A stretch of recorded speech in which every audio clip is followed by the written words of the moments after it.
So we get through, we were put on the safe list, and we had a moment of okay, and we took a breath. And now it's when the real work begins. Now is when we sort of see and imagine what we're going to be for the future. And so, that's the work we're doing now. So let's think about it. I don't want to dwell on the past as much as I sort of go with what are we going to do from this point forward? What relationships are we going to build? So with that, I would like to thank you. I am going to turn it over to Mike Steffen, the Vice President of Government Relations at Penn State to say a few words. I'm going to turn the microphone this way. Thank you, Corey. As mentioned, I'm Mike Steffen. I'm Vice President of Government and Community Relations for the university. For multiple reasons, I've become part of these conversations.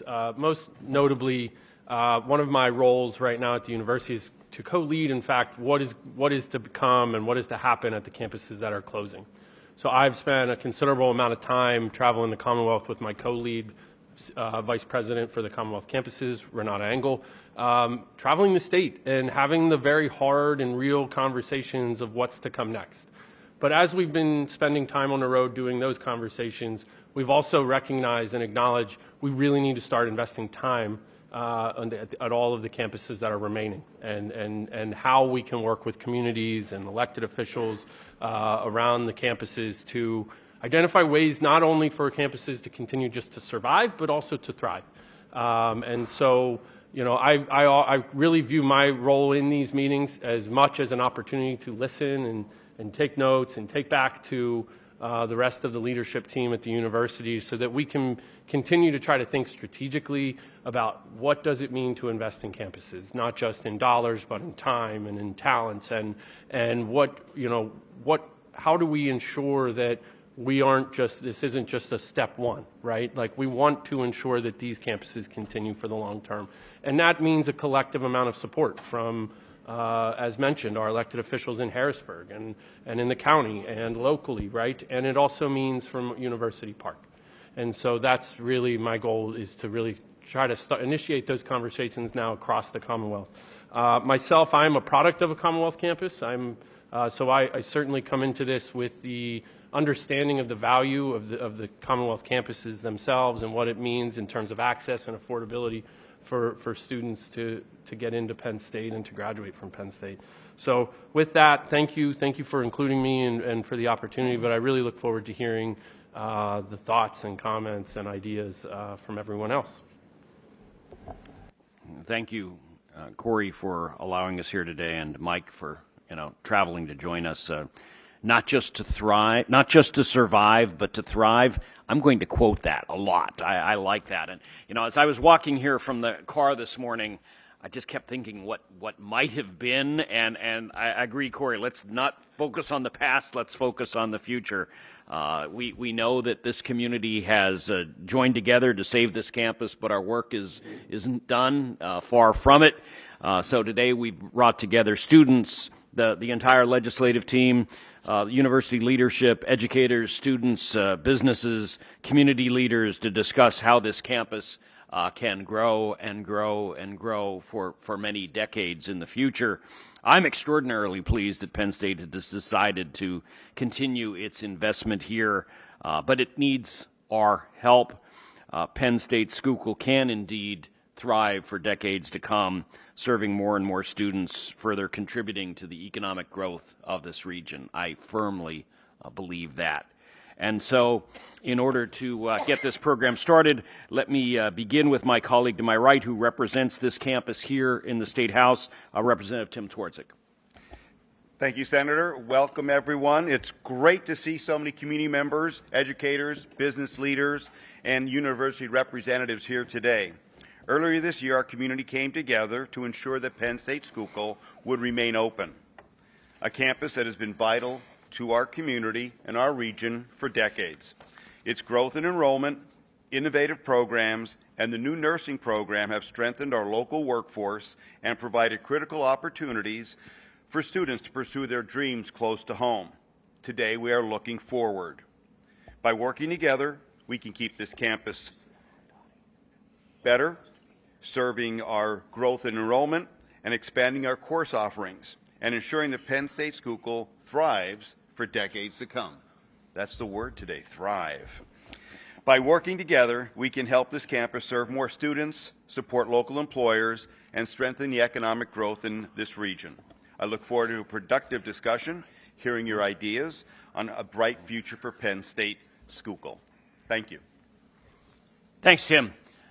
As I mentioned, we are joined by the entire delegation, Representative Watrow, Representative Stair, Representative Barton, and our goal today is the same, to see what we can do by working together to build a better future for Penn State Schuylkill. Representative Watrow and I had a similar meeting just a few weeks ago up at Penn State Hazleton with very good results, and so I'm really looking forward to today. I also want to thank all three of our county commissioners. Commissioner Pedora, I understand, is going to be joining us. Commissioner Hetherington is here. Commissioner Hess is here. We're also expecting Evelyn Dottie from Congressman Muser's office. And so let's begin with Bob Corral, the chair of the Penn State Schuylkill Advisory Board. Bob, you're on.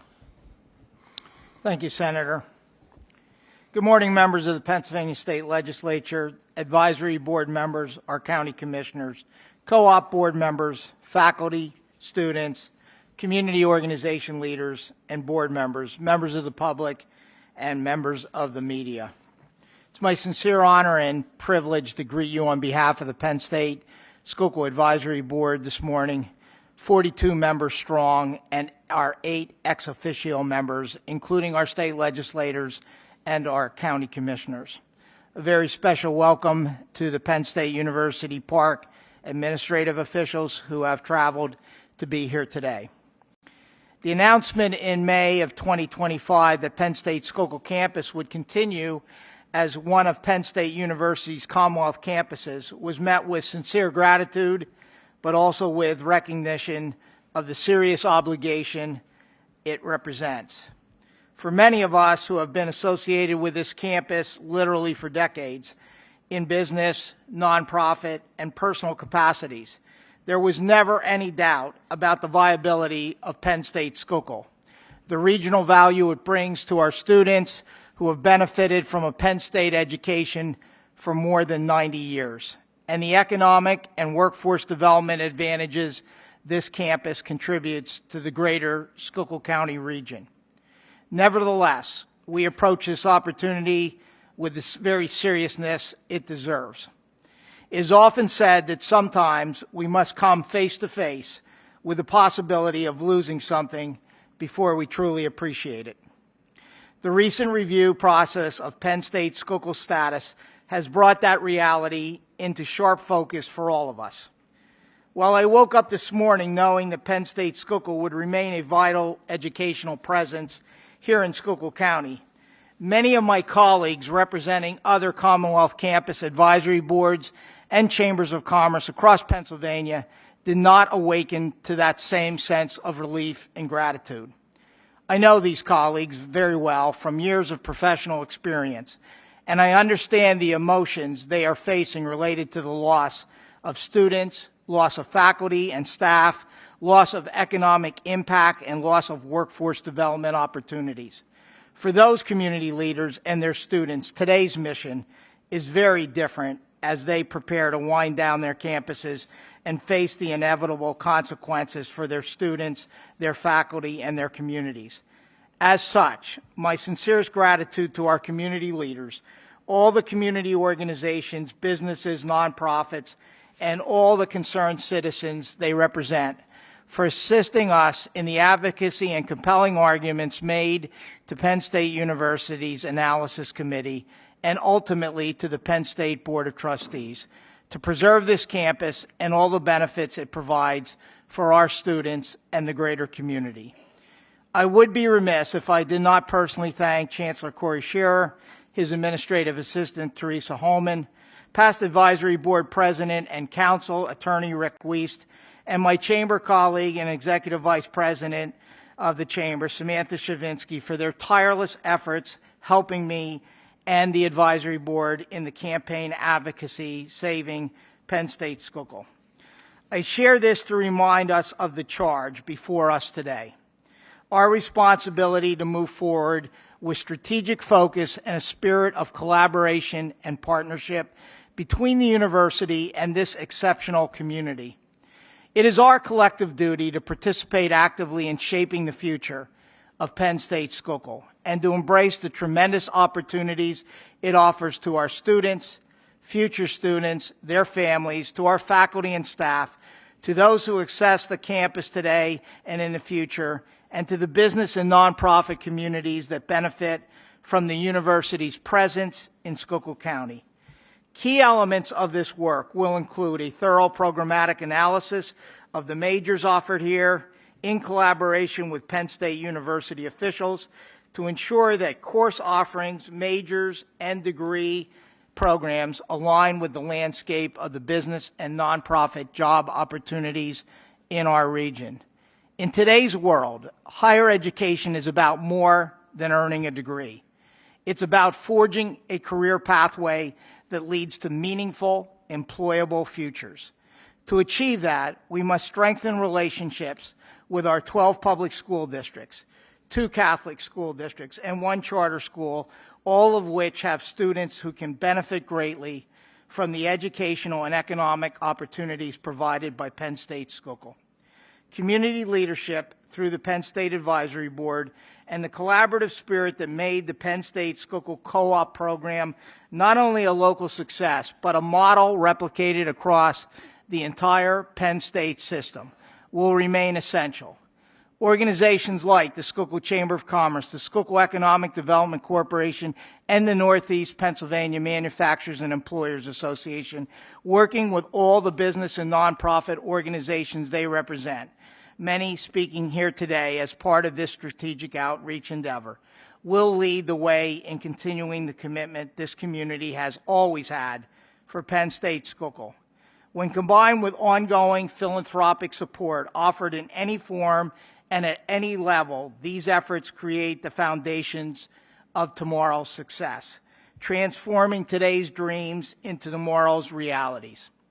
I am quite confident that we have the passion and the commitment necessary to meet this charge. We have already demonstrated it through our collaboration and partnership in defending this great asset, Penn State Schuylkill.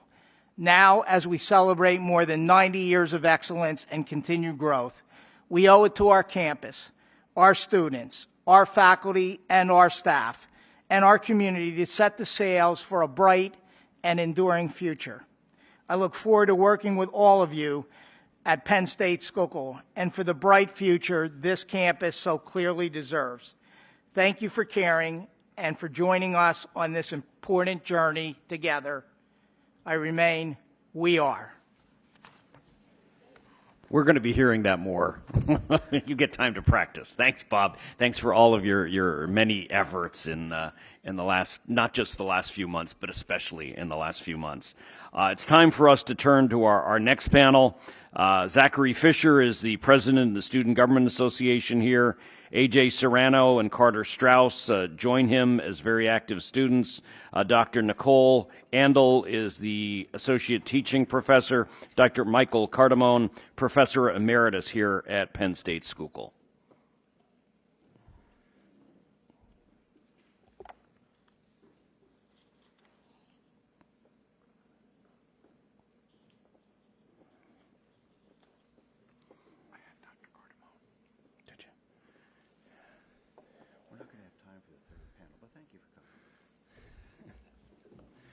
And then, Zach, you were on first, so Sorry,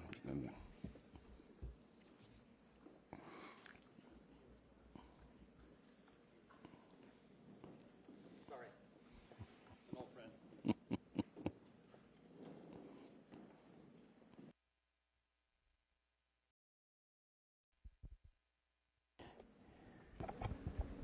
All right, thank you all for allowing me to be up here and talk. So good morning, everyone. My name is Zach Fisher, and I'm proud to serve as president of the Penn State Schuylkill Student Government. I am a senior cybersecurity major, and I'm also a first-generation college student from right here in Schuylkill County, graduating from Blue Mountain High School. When I first came to Penn State Schuylkill, I didn't fully understand how a small campus could have such a big impact. But it didn't take long for me to see what made this place special. It is the connections we form, the personal support we receive from our professors, and the way our campus truly can feel like family. It's reasons like this that I have dedicated so much of myself to this place and the betterment of it, even for when I'm gone. Earlier this year, we learned our campus might be closing. It was one of the hardest moments we faced as students. But I think it also showed how strong this community really is. Students, faculty, alumni, local leaders, like the ones here today, came together to fight for Penn State Schuylkill. The facts show that Penn State Schuylkill isn't just surviving, but we are a pillar in the education of hundreds of students, and the university would be worse off without us. We are still standing, and we are stronger than ever, not just by sitting and hoping for change, but actively working to create it. And now that we've been given this opportunity to continue, we are determined to prove that this campus has a bright future, one that is built on progress, community, partnership, and student success. We're not only just fighting to stay open anymore, we're fighting to grow. As SGA president, I have the privilege to work with a dedicated team of student leaders who care deeply about just that. Over the past year, we focused on strengthening student engagement, promoting campus pride, and building partnerships and collaborations that extend beyond the classroom. We've already seen that focus turn into real progress goals, so I'd like to share those with you now. One of the things I'm most proud of this year is how SGA is focused on student-oriented goals and projects that make everyday campus life more enjoyable and connected for students. So a great example of this, you probably saw it when you walked in, is the new game room we recently opened. This project started from student feedback. People wanted a space where they could unwind between classes, build friendships, and take care of their mental health through social connection and relaxation. We worked with campus administration and facilities, and SGA helped plan and design these spaces, secure funding, and gathered input from students on what they wanted to see. So we got ping pong tables, pool tables, comfortable seating, all things like that. The result, a welcoming student-centered space that has already become one of the most popular places on campus to go. But more than that, the game room represents what we're trying to build at Penn State Schuylkill, a sense of belonging. It's not just about having a place to relax. It's about giving students opportunities to connect, to get involved, and to take part in what our campus does best, creating community. This project is just the beginning. We're using the same student-driven approach for other initiatives, such as working closely with clubs and organizations on campus to strengthen student involvement and unity. Every idea starts with listening to students and asking, what do you need to feel supported here? We also tried some initiatives to engage community and campus pride. So this semester we've been encouraging all of our clubs and organizations to get involved in community service around Schuylkill County. Students have been helping at local events, joining cleanup projects, participating in donation drives, some that we sponsor here on campus. These activities help us give back to the towns that support our campus and show that Penn State Schuylkill students care more than just about the classes. We care about our community as well. It's a great way for students to build leadership skills, and it kind of gives us some pride of being part of Penn State Schuylkill. Finally, we made it a priority for SGA to be part of the conversation about the future of our campus. When decisions are made about Penn State Schuylkill, we want student perspectives included. This year, we've been trying to get as many student representatives on as many committees as possible to be a part of these big campus decisions. We've also been meeting with student leaders from other Commonwealth campuses to share ideas on the direction we wish to see the Commonwealths go moving forward. On a personal note, this experience has taught me more than anything a textbook could. It's shown me what a real leadership role looks like, especially in a time like this, and showed me how to be a leader that can listen and that can serve and fight for the community. To our legislators and university leaders, I want to say thank you for the continuing to believe in us. To our students, thank you for your energy, your ideas, and your resilience in these times. And to everyone here today, please know that the future of Penn State Schuylkill isn't just about keeping campus open, it's about investing in the people who make it thrive. I think we still have some challenges ahead, but we also have determination, creativity, and heart. The students of Penn State Schuylkill and the Student Government Association are ready to keep working, to innovate, to lead, and to prove that small campuses can make big differences. Thank you. Thanks, Zach. AJ.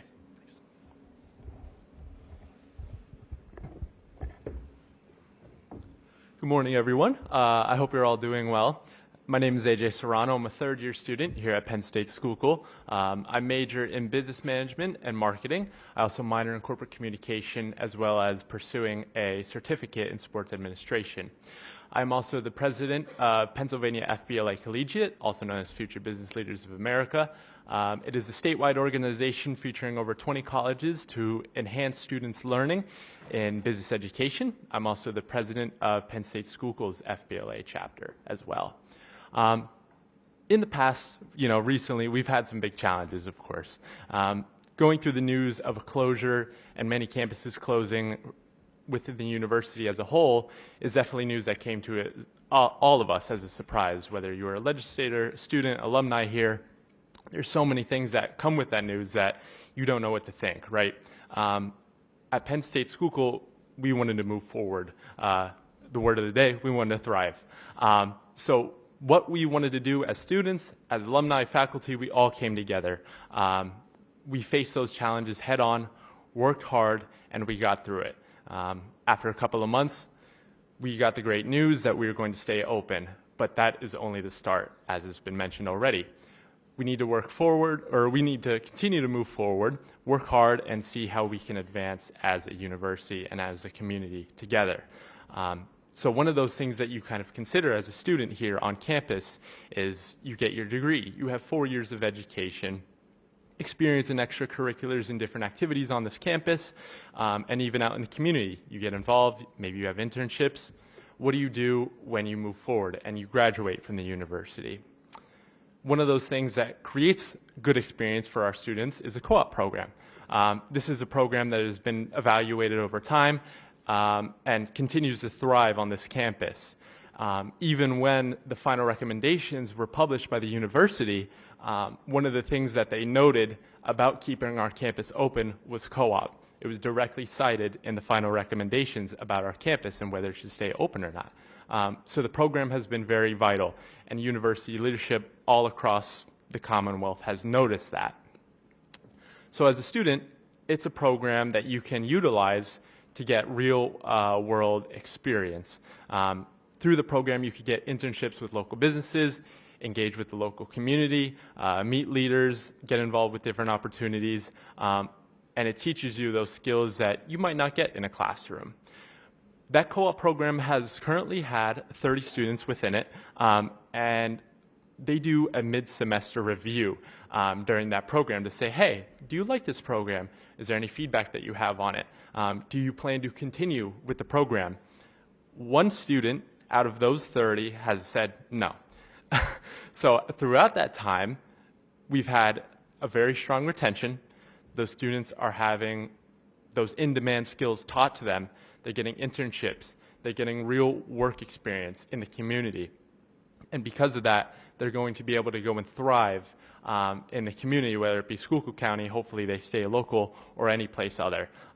It really proves the education, the skills that have been taught here at this campus and the potential that we have for the future. There's many in-demand programs, many majors, such as the nursing program has been very popular for many students here on this campus. It has a wait list. There's students that come from University Park to get to this program and keep themselves involved. But there's so many reasons surrounding Penn State Schuylkill that show why we have been able to get through this challenge and how we look forward into the future. Like I said, we have great programs that are definitely vital to the community that have to be crucial to our future. We want to make sure co-op is a big part of that. We want to make sure those students get the real-world experience. In an especially challenging job market that is happening right now, this is incredibly vital to our students for the future. We want to make sure that we have majors that are very valuable to all of these students here on campus. We have students that come from all across the state, most predominantly in the county, but we have students that come from all across the country, even outside of the country, that come here and they involve themselves with the programs and the extracurriculars that we have here. So it's important to keep in mind that we evaluate those programs, make sure they're working, consider what can be added or even removed if things aren't working. So it's definitely important to consider that feedback from us students alike, legislators, community, alumni, all of us here today, to make sure that we are thriving as a campus and make Schuylkill County proud as a whole. Thank you. Thanks, AJ. Carter. Hello, everyone. Hello, everyone. My name is Carter Strauss, and I'm a junior at Penn State Schuylkill pursuing a major in corporate communications.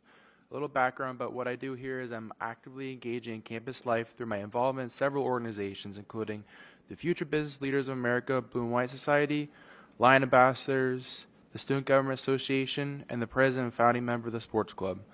In addition, I'm employed part-time as an insurance representative at Williams Insurance Service located on Route 61 in Orksburg. Wow, we've been through a lot recently down here at Penn State Schuylkill and every other Penn State campus as well. First of all, I think it's truly incredible with the advocacy that was shown over the past couple of months, and following these efforts, Penn State Board of Trustees had decided to have Penn State Schuylkill campus remain open. I'd like to personally thank everyone for all the time and effort they have put into this movement. Now another group here forms to discuss how we can capitalize on the full potential of this campus now and in the future. I'd like to mention that the Penn State Schuylkill campus is so much more than what people think it is. To follow this up, our campus is used a lot more than just to hold classes to give students a college education.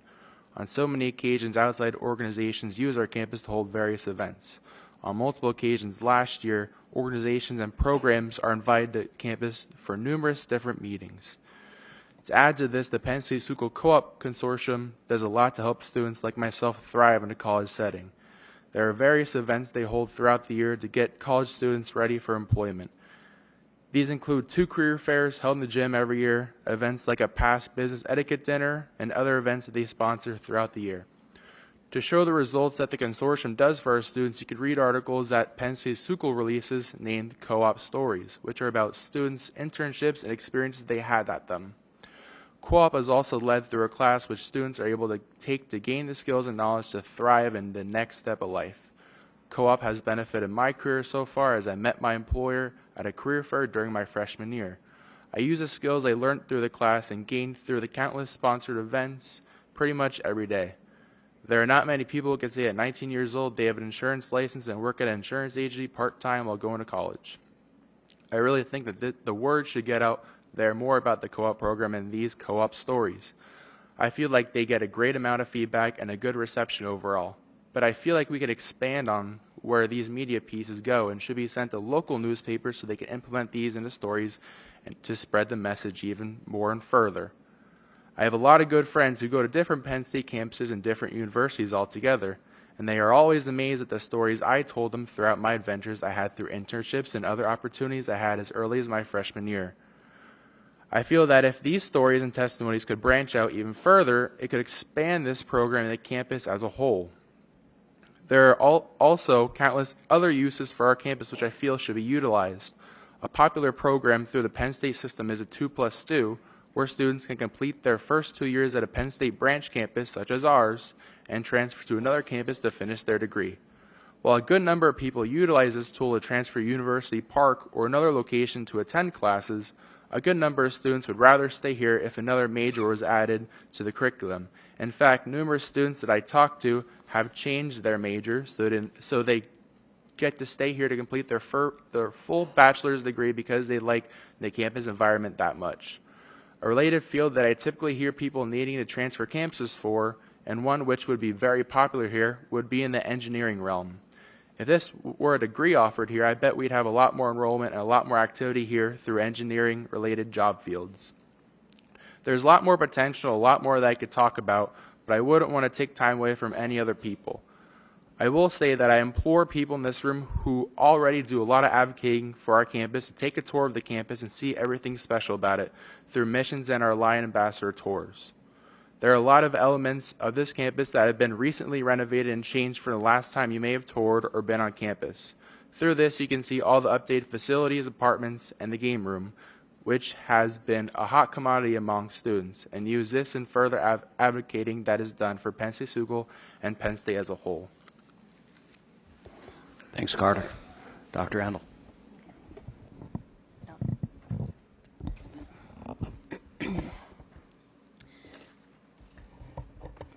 This over a little bit. Okay. I have been asked today as a faculty member to speak about the future of Penn State Schuylkill. I kind of wondered why they asked me, but my Schuylkill County roots do go very deep, and I mean literally. Both of my grandfathers were deep coal miners with 9 and 10 years underground, respectively. But I think it's more than that. Last year was a very difficult year for Penn State Schuylkill faculty, and many of us felt angry, confused, sad when Schuylkill appeared on the closure list. I myself was furious. You don't feel angry or sad about things you don't care about. 25 years in, and I still care deeply about the future of Penn State Schuylkill. I think it is a bright one indeed, and I could not see any reason why anyone would think otherwise. Seth told me to keep it bright and positive, so here goes. I want to thank those who stand beside us, whether they cheer us on loudly or silently work to create opportunities for our students. After all, the faculty is here to prepare the students to seize those opportunities that you create for them. We are with them at the beginning of their academic journey, and in aggregate, we are the ones who confer degrees at graduation upon the students. Yeah, we do that. The faculty, we agree they have met all the requirements. We agree that they have grown sufficiently. At graduation, we listen to the chosen student speaker tell us about their journey, but at Schuylkill, the faculty know a lot more stories about the students walking across the stage. And there are a lot of triumphs in those stories. For the faculty, those represent our reason for teaching here at Penn State Schuylkill. Our campus is the stately buildings, the beautiful trees, those really comfortable hammocks right next to this building. But our campus is, more importantly, all of the people who pull into the parking lots all day long because they want to build knowledge and skills together. Our campus is a student coming to office hours to shoot the breeze and tell you their desire to start a business in our community and ask, can you look at my business plan? This actually happened last week for me. And our campus has a depth of faculty where I can say, sure, I used to do this with tech startups in Pittsburgh. I'll look at it, but I also want you to go see Angie and Lisa or Gina to talk about other business concerns. And hey, you also should go to career services and those business seminars for Schuylkill students on campus. Our campus is collegiality and connection. Sitting in the cheap seats in my own Art of Christmas course, while guest lecturer Dr. Aron talks about misrule during Christmas and Calvin's theory that people will do bad things if left to their own devices, I had a student hand me his phone with the name of a Chinese philosopher who also came to the same conclusion hundreds of years ago. The people who come to Penn State Schuylkill create and sustain our campus through elegant, lasting human connections across time and space and culture. Our campus, therefore, is every infinitesimal connection, every flash of energy across a synapse that our faculty causes in a student. Those connections move across the world in ways we cannot imagine or ever will know. We, each and every one of us, the Schuylkill faculty, are grateful for each and every one of you, be you student, friend, supporter, politician, staff, business leader, donor, or administrator, who continues to create the future of Penn State Schuylkill. When Seth asked me if I would speak from the faculty perspective, I had a hard time figuring out what I would say because what we do as a faculty is always very future-focused. This year, I received recognition of 25 years of service to Penn State Schuylkill, including this 25. Okay, yeah, and a nice chair. I have been threatening Dr. Scheer that I'm going to get a gold chain and wear it around my neck to faculty meetings like Flavor Flav, the rapper. It's a very tangible reminder of how much time I have spent growing Penn State Schuylkill. Some of our faculty have larger numbers than I do. Some have been emeritus, and others have smaller numbers. Of all the tangible and intangible benefits we provide the students, the faculty, newer, older, and everyone in between, do these things as a community with deep living and growing roots.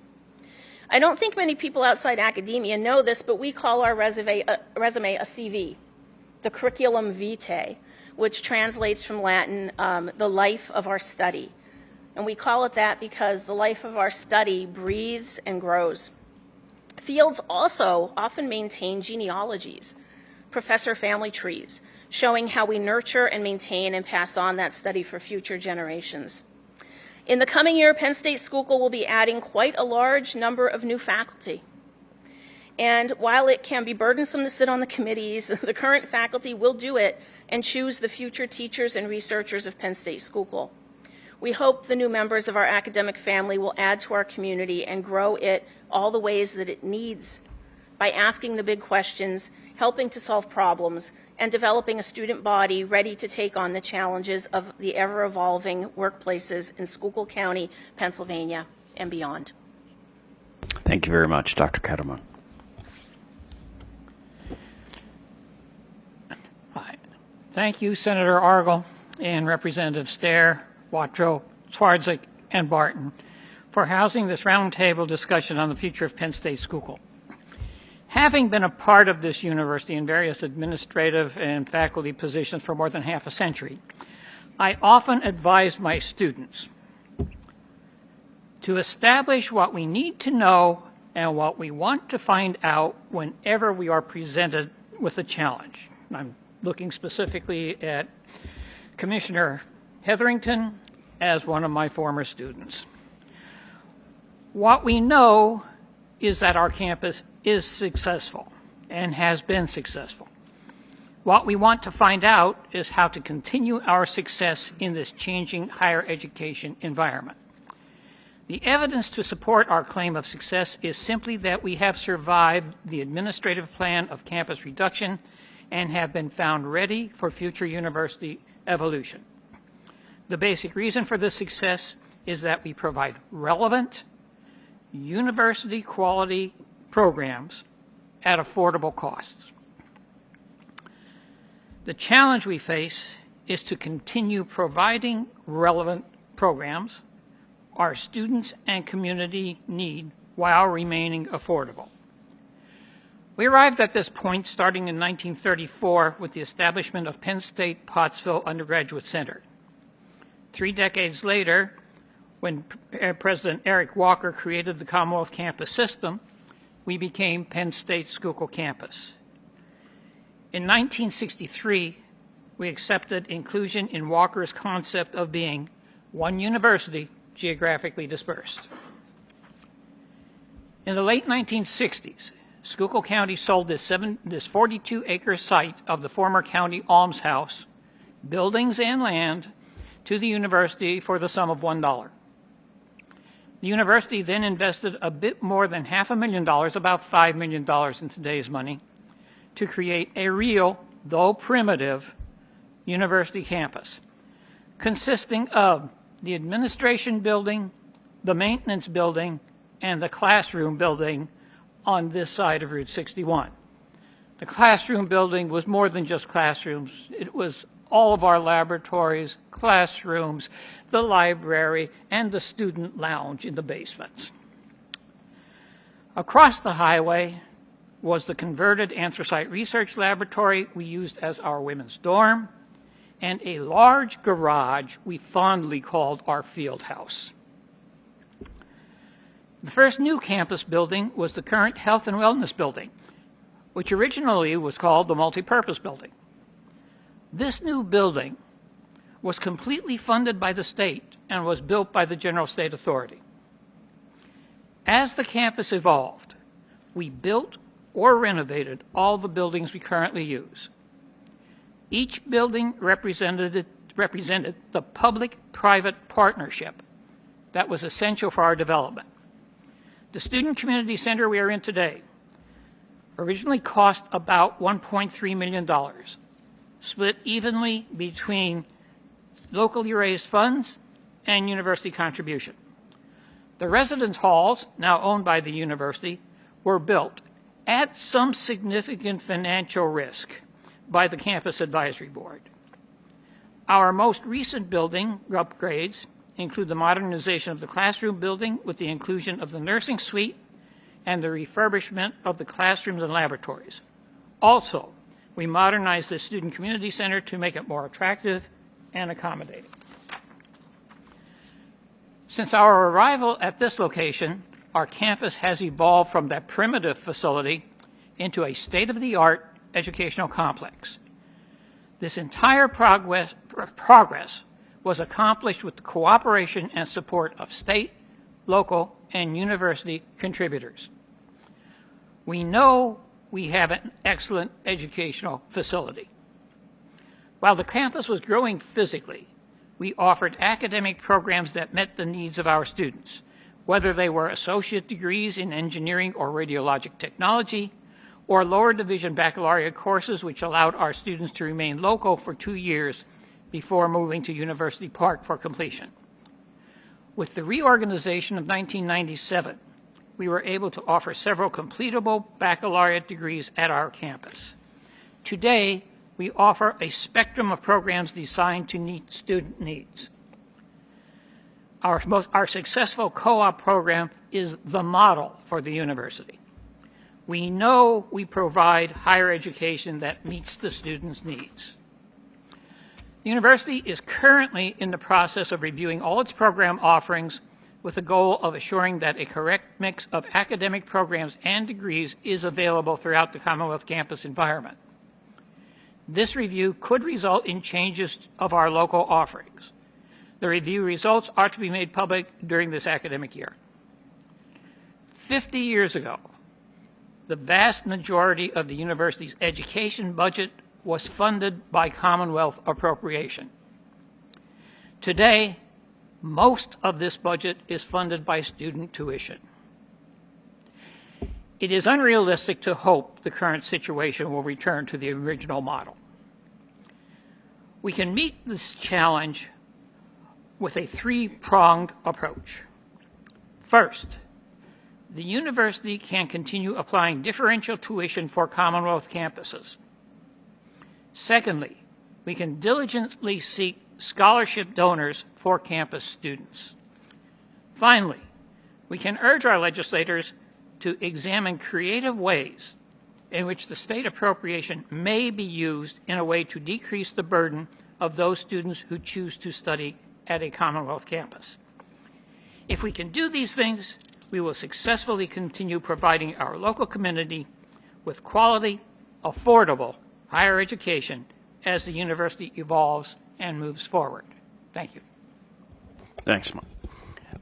I think as a result of the meeting that Representative Watrow and I held at Hazleton, someone actually, a major donor, has come forward with a similar scholarship program like you suggested. And so you always wonder, what comes out of these meetings? And so we have one tangible measurement there already. Dr. Endel, I'm curious, you talked about adding new faculty. Is it more or less than usual? You kind of highlighted that in your testimony, and I'm curious as to learn more. I'm not the best person to speak on this. Dr. Shearer would be, but we'll get him at the end. Yeah. Okay, thanks. We lost some faculty to retirement. We just had some normal turnovers, but it all came at one time. And so this is going to represent a unique opportunity for us as we refocus our programs to add what we need and seek out newer. It doesn't mean younger faculty, but it's all of the things that they bring from their own work experience, especially for the STEM faculty. Please. I guess there were 7 positions open, right? Microphone. It's 7. Yeah, turn your button on, Mike. Mike. Yeah, this was discussed at the advisory board meeting. There were 7 positions open due to retirement. Some folks, when they saw the closure, they decided to jump somewhere else. When we talked to Corey, he said you've been authorized to fill all 7 positions, right? No, not at all. That's good news. I'm just final question. I'm rushing because we don't have a lot of time for questions in this format. But when I had Zach's job a long time ago as the president of the student assembly at Lycoming College, Lycoming was right in the middle of the city of Williamsport. But we used to talk about the fact that there was somewhat of a division between the campus and the rest of the city. Representative Watrow and I heard that a lot up in Hazleton, that the city and the people in the city don't sometimes have a lot of contact with the university up on the hill in Hazleton. Is that an issue here at all? So I haven't heard if it's an issue, but it is something I'm trying to address and make sure it isn't an issue. One of my biggest things this year is to make sure that, we're a very community-based campus, and I really want to make sure that people, while they're here, engage in the community that we have. So there are a couple things that me and my team and executive members are working on right now to try and bridge any gap there might be between the community and our school. Anyone else want to weigh in on that one? I will add that faculty, staff, students have been working together for a kind of culminating conference at the end of the year. Typically, we have conferences throughout the year, but this is something that we want to have at the but as a campus, it's called the Schuylkill Experience Exchange. This is a conference at the very end of the year that encompasses all clubs, any sort of research and other work that students have done as a whole, almost as like an encompassing kind of viewpoint instead of having them kind of dotted throughout the year. And this is something that we also want to use as an opportunity to bridge any sort of gap that there may be within the community. This will be open, hopefully, I believe, I don't want to be quoted on that, but I believe it would be open to local community to see what students are doing, to see how they're getting involved with clubs in the community and any sort of service they're doing there, what research they're doing in the classroom. And that's one of the big initiatives that we're trying to have and hope that's it's successful in its inaugural opening. I'd like to add to that too. There's definitely a lot of events that happen here on campus where people can attend, bring their families to, such as safe trick-or-treating last week. Big turnout for that, and there are definitely a lot of events through clubs or just the campus all together that we try to get local community involved in. And it works to a good portion too. And there's definitely a lot of people who do come on campus for certain meetings for organizations too. Mm-hmm. And even when we look at like the sports activities, like the basketball games, all the sports games, a lot of community members do go to that too. It's definitely like a work in progress, like Zach said, getting more community involved at campus too. And I feel like a lot of the county should say to themselves, I should definitely step on school campus once in a while just to get a feel of the place. Because sometimes you talk to someone and they've been here years ago and they don't see everything updated too. Representative Twardzik and then Representative Barton. Thank you very much for the wonderful testimony. Dr. Shearer, you must be very proud of these students. They represent the university very well. Again, faculty, you guys care, and that's what really makes this an important part of our community. So thank you so much for talking and telling us a good story, and we are certainly going to thrive. Jamie. Thank you, Dr. Cardamone. I appreciate the walk down memory lane with this campus as I lived it with you. I came here because of came to Schuylkill County because my father had a job here, and through that, Dr. Andel, I have the rocking chair. I don't have the 25, but my father's rocking chair I have, and I have three kind of lightning round questions for Zach, AJ, and Carter. Zach, you spoke about instead of fighting for your life, we're fighting to grow now, and what comes with that is growing pains. And specifically, you spoke about best practices from other Commonwealth campuses. Have you heard any? Have you actually received something from another campus? Like, wow, what a great idea! We should be doing that because it's something that businesses do all the time. So, yeah, we actually meet once a month with all the Commonwealth campuses all over, and we always exchange ideas, and we always try to make a policy that goes and extends to all the Commonwealth campuses for the whole university. So instead of, I guess, we share things, but then we put them all together to make sure it's standardized across the Commonwealth. Right now, I'm focusing a lot on sustainability stuff that we could be focused on. So we talked a lot about energy audits, making sure we're using power efficiently. So everyone can bring their ideas from their campuses and things that they do well, and we all kind of can pick up from those things and bring them back here. So Good.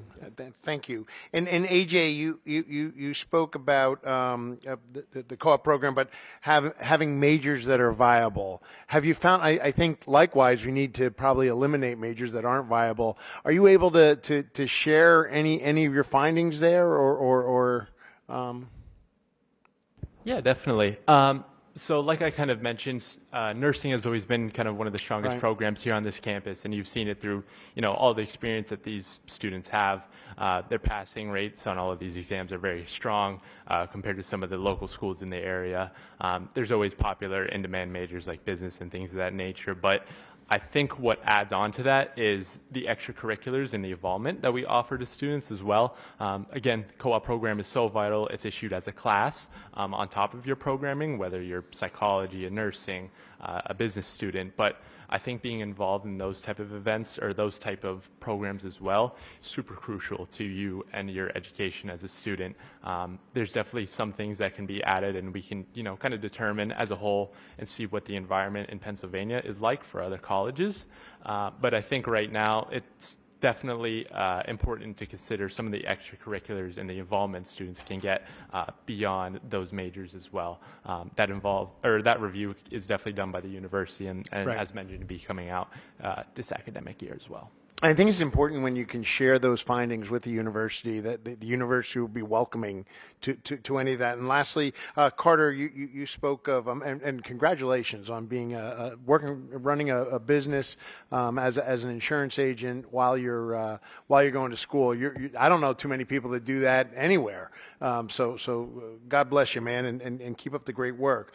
But you spoke about two things: spreading the message to local newspapers, and I think newspapers are, and the newspapers probably here, so don't get mad at me. But it's kind of a dying thing. Now, I still read the newspaper, but I do it online. I think one thing that we would look to your generation from are other ways that we can social media, different opportunities for us to spread that word as well. And then the last piece, I just want to so please encourage you and all your classmates to look at other ways other than just our typical, but the new ways that you are learning and spreading the word through social media as well.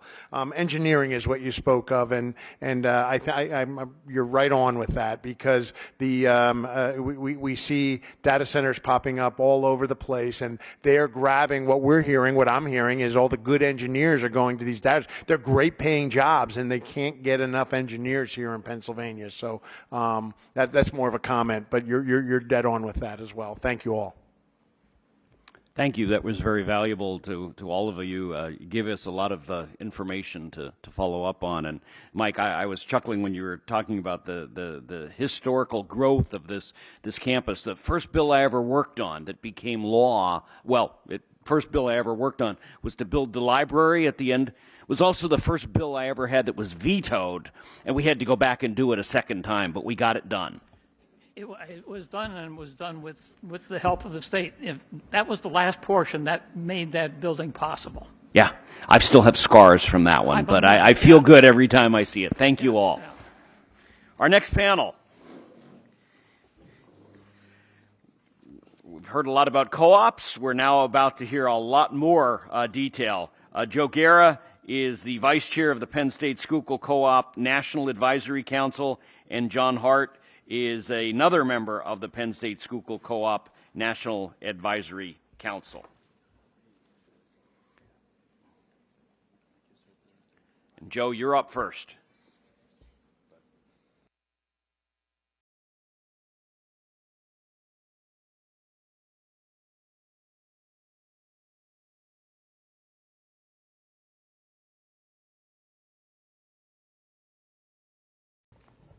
Good morning, everyone. Good morning, everyone. How's that? Is that better? Thank you, Senator Argel, and thank you, representatives, for being here today. Tim, Notre Dame, did you wear your ring today? Okay. Well, we're going to buy your coach at the end of January. He's about to get hit by so lightning. No. And commissioners, thanks for being here. I attended this campus for 2 years back in the late 70s, majoring in engineering. Then transferred to University Park, where I completed my bachelor's and master's in electrical engineering. Went on to IBM for 33 years, where I worked in a lot of different functional capacities, engineering, corporate management, new product announcement, sales, marketing, and the job that I had the last 15 years was corporate market planning and strategy. I was the guy for the mainframe server division. I was a go-to guy for all the planning and strategy. So today I'm going to talk about my favorite word, STEM. We all heard it. We all know what it stands for: science, technology, engineering, and math. I like to say the M stands for medicine, the bigger umbrella. But no matter what, one thing that I've learned from many years at IBM, probably getting the hell kicked out of me from my executives that I worked under, was to always think bigger, broader, and bolder. So today I'm going to give you some ideas on STEM programs.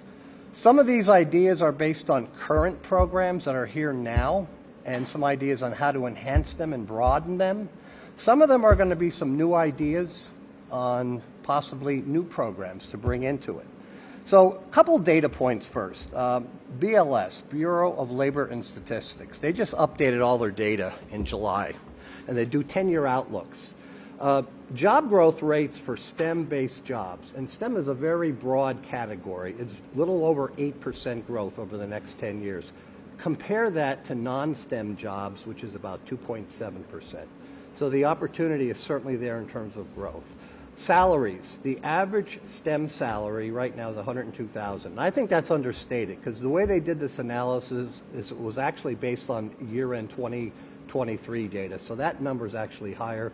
Non-STEM is about $47,000, so it's about 2.2x higher. So, and I think the biggest misconception about STEM is you need a 4-year degree. Well, in many cases you do. In a lot of cases you don't. I'll give you an example in IBM. When you're dealing with research and development facets of the business, and this applies to a lot of businesses, you have PhD and master's degree level people that are in research and development. When you get into manufacturing, you see a lot more bachelor's degree and associate's degree people. Certainly when you get into field work, field engineering work, and we all know field engineers. It's called Verizon, it's called your cable company, it's called your utility company. Upstate New York, where I live, our version of PP&L is called Central Hudson Gas and Electric. Most of these folks out there right now are 2- and 4-year degree technologists that are climbing these poles. So it's all over the place in terms of opportunities. You don't need a 4-year degree in many cases to make a lot of good money. Today I'm going to talk about, quickly over the next 10 minutes, 2 broad categories of program considerations that make up STEM here at this campus. The first one I'll term as health and life sciences based. The second one I'll term as engineering and technology based. And within each of those, I'm going to talk about current programs and future programs. So let's start with health and life sciences and current programs. This campus boasts, and they should boast, a great 4-year nursing program and a great RadTech 2-year program. There's 100% job placement. I think everyone knows that that's here. A little bit about perspective of our, competition or co-opetition is what I like to call it, because there are other Penn State branch campuses. Before the announcement of which campuses were closing, we had 10 campuses across the state within the Penn State system that offered nursing. That's going to 6 very shortly. We're going to lose Fayette, Mont Alto, New Kensington, and Shenango. RadTech, anybody want to take a guess? 2 campuses, Greater Allegheny and this one. That's it for the whole state. So my question is, and again, this is outside looking in, can we expand these programs? I know any expansion can be a dirty word because it involves men, money, and minutes, but I really think a key challenge would be to look at expansion. And I'm guessing probably in the case of nursing and RadTech, clinical limitations is probably the biggest bottleneck, because you can't go from 12 students on a nursing floor, on a hospital floor, to 24 overnight. But I would just say you have to think bigger and broader, maybe new alliances, new healthcare system alliances, and not necessarily the ones that are in the local 3-4 county area. You may need to think above and beyond that. Maybe incentive the students. Some of these campuses that I just mentioned that are closing, they happen to all be Western-based, except for Mont Alto. So there's going to be a deficit of nursing teaching out that way. So Maybe you do something where you do the first year or two here, and then you work up some deals with regional hospitals in the West, and you do something that's beneficial to the student to make them want to go there. Again, I'm just throwing out some off the cuff ideas. You got to think bigger and broader and deeper. Health sciences, new program considerations. There's 4 of them that I have here. The first one is physical therapy assistant program, associate's level. Average salary right now, based on BLS data, is $60,000 a year. 16% growth rate over the next 10 years. Right now, there's 4 campuses across the system that offer this. And by the way, 3 of them are closing. The only one that's going to have physical therapy assistant in the whole state of Pennsylvania will be Hazleton. Next one, occupational therapy assistant program. Again, associate's level. Average salary, $66,000 a year. 18% growth rate over the next 10 years. By the way, we only have 3 campuses that offer it right now, and 2 of them are closing. The only one that's going to be left standing is Berks with an OT program. Now, the next 2, and I think this fits in with so much of the work that Senator Argel has driven with the Temple, Tamaqua rural program. Did I get that right? I live upstate New York, so I do read a lot of your stuff, but I may not be up on all of it. Dental assistants and dental hygienists. Dental assistant program, it could be a certificate level or associate's level. The average is $47,000 a year, and that's about a 6% growth rate. What other campuses offer that in the state? None of them. 0. Dental hygienist program. You could go associate's degree on this. Average salary is $94,000 a year, and that's a 7% growth rate over 10 years. The only campus that offers this in terms of your co-opetition is the Penn College of Technology.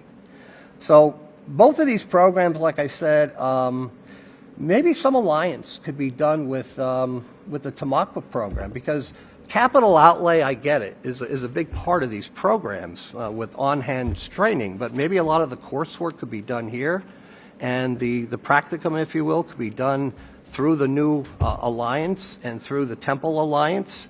So again, some ideas. I'm going to move on now to engineering and technology, our current programs. Another great program we have here is the 4-year IST program, and it's really flourished over the last several years. I guess my question would be, why not a 2-year program? We have 7 other branch campuses that have 2-year IST programs. A lot of kids don't want to go 4 years. A lot of parents can't afford 4 years. So the IST 2-year program has gotten to be very popular. And 7 of the 12 campuses, of all the campuses that offer it right now, there are 12 that's going to be going to 7 very shortly. Engineering programs, this is where my heart is. 2+2 is a goal. Little footnote. One of the I sit on the College of Engineering board at University Park, so I see about 12 different departments on what's going on, and I also am vice chair for the electrical engineering department up there, and I get to see a lot of neat stuff. And the one thing all the campuses are doing right now, and even more so since they announced the closing, is really, really, really pushing 2+2 engineering programs, so that kids can go to the campus for the first 2 years, matriculate for the last couple years up there. Now, in some cases, depending upon campuses, you can't take all 2 years at a local branch campuses. The courses become a little bit more sophisticated by your 4th semester.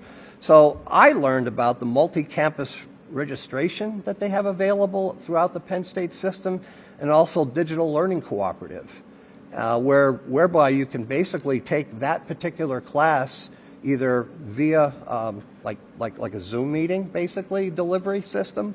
And in some cases, like Hazleton offers a few electrical engineering courses that aren't offered here. So and mechanical. So if they want to come here for 2 years, but they want to stay here, well, there's 1 or 2 courses they could take at Hazleton as part of the multi-campus registration system. And I quite frankly didn't know that until a couple weeks ago when I started putting this presentation together. So what I'd like to see is a lot more push on engineering down here. Now, I looked at our base 14 high schools that make up Penn State campus's primary recruiting circle, and there's about 1,450 students that'll be graduating this year. If you look at statistics over the last couple of years for our county, 55% of them go on to college. And if you look at national statistics, 11% of those that attend college go into engineering. So when you go through that math, it's about 80 students we have as a ripe opportunity that should be looking at engineering. And I think the data that I saw, we have about 15 right now. So I think, you know, admissions works really hard at this campus. It's understaffed. They do a lot. They work long hours. They do a lot of hard work. But I think we really need to do a lot more marketing when it comes to some of these STEM degrees. New programs. Now, as I said, there are a lot of associate degree level programs out there, and I'm going to read off a few. It doesn't mean I'm suggesting we do all of them here, by no stretch. I'm saying we should do a careful inspection of our portfolio, look at what we could afford to do.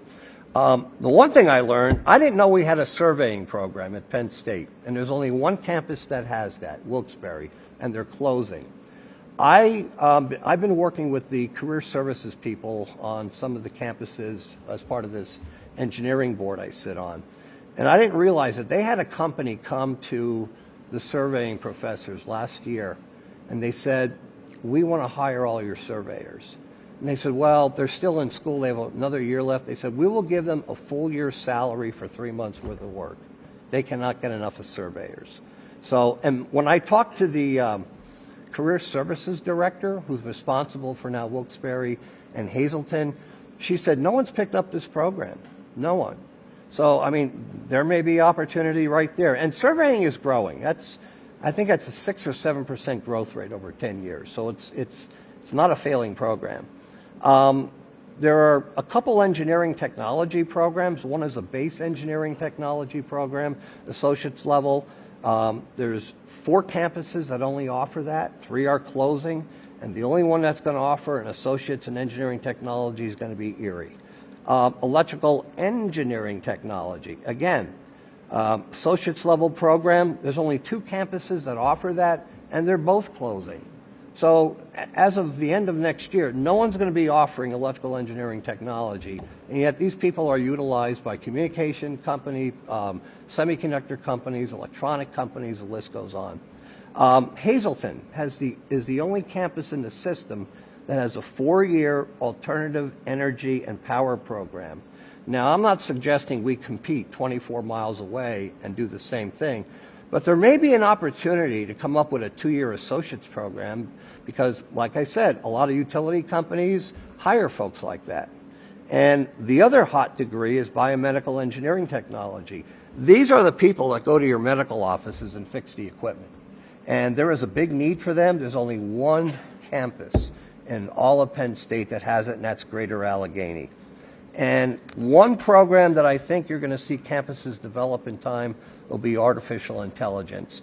Our College of Electrical Engineering, we just announced in August the first bachelor's degree in AI engineering as part of the electrical engineering umbrella. There are very few colleges, universities throughout the nation that have a program like this. It's different than the IST program they offer up there. I know Greater Valley has what they call a master's degree in AI. Those are usability and applicability programs. They're not the kind of AI programs where you build the AI systems. I guess in closing, some remarks. I talked about possibly new products, new programs. I think we need to change how we go about some of this stuff, or at least look at different ways. Rules of engagement, which I think John's going to get into some of this, but you know, there's going to be less campuses around. So I think the reach we could have on doing other campuses or going into regions where other campuses are, because we have uniqueness with co-op, and if we do some of these other programs, we're going to have uniqueness again. So by definition, there should be no reason why rules of engagement shouldn't change. And last but not least, we got to remember who our marketing audience is. Our customers are our students and their parents and influencers. Okay, in the case of STEM, these are the high school teachers that teach the math, the calculus, the chemistry, the physics, the nuclear science, etc. They're the influencers. The guidance counselors are the influencers. I don't know, maybe you do this already in a broader sense, but why wouldn't you want to have a yearly STEM event here in this auditorium where you invite from your 14 base high schools your key STEM teachers, the key high school level guidance counselors, and as we used to say in IBM, if you want to get something done, don't just invite the people to the meeting that have to do the work. Invite their boss. If you really want to get something done, invite their boss's boss. So inviting some of the high school principals and even the superintendents is not a terrible idea by any stretch. And I think it helps drive home what we're all about. So, and last but not least, I know when Patrick was here, he was very proud of, as he should have been, and I still have it, I didn't bring it with me today, the co-op brochure. I could see if we adopt some of these programs, in addition to selling the programs we do have, you should have a STEM brochure. STEM at Schuylkill and STEM plus co-op at Schuylkill. You'd be the only campus in the whole state that has two of them. You already have co-op, which no one else has. So I think we're off to a good start. And one last thing, when I was here in April, talking about our existence and future existence, I said with about 100% certainty that we would be around, and we are. I'll say with a high degree of certainty, we take some of these suggestions seriously, we will grow. We're at about 210, 215 freshmen a year, plus or minus. There's no reason why you can't add 70 to 100 people a year in a few years. And when you look at a 4-year cum total, you're talking 300-400 more students at this campus. So I think it's doable. So thank you. Thanks, Joe. You really did your homework here. John, Mr. Hart. Good morning, everyone. Joe, I understand why there's only 2 of us up here, because we're old and we talk a lot. Before I address my 3 areas of concern and perhaps talk about some elephants in the room, it might be helpful to know a little bit more about me and explain the genesis behind some of my comments. I'm a St. Clair boy. I went here at Schuylkill for a year and a term before going up to University Park, where I received my bachelor's degree in medical technology. And upon graduation, I landed in the Lehigh Valley. I had 4 jobs in the Lehigh Valley and was able to spend my entire 45-year career down there. The last 33 of which I was Senior Vice President for Medical Operations at Lehigh Valley Health Network. Living in the Lehigh Valley, I did not abandon my Penn State roots and had the honor of serving on the Lehigh Valley Advisory Board for 13 years. I was chair of that board for 4 years.